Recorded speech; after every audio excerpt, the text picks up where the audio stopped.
Hi guys, welcome again to another episode of Tour Gym. So ngayon nga is mag-upper body workout tayo, pero puro full workout sa mga gagawin natin.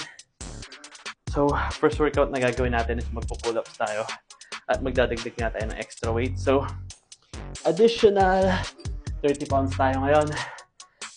Let's go!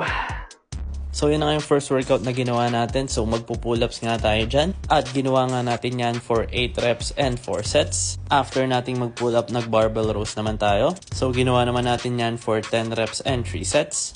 After naman natin mag-barbell row, nag-dumbbell rows naman tayo. So same pa din yung bilang natin dyan. Ginawa natin yan for 10 reps and 3 sets. At syempre sa magkabilang kamay natin yan guys. Next pull workout naman na ginawa natin is nag-face pull tayo.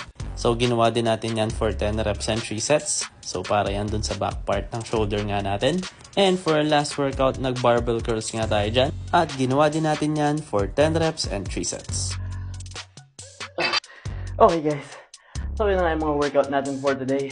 And syempre kung kailangan nyo ng mga gym equipment, check na lang yung TikTok shop ko. Or kung mga workout naman, check na lang yung bio ko.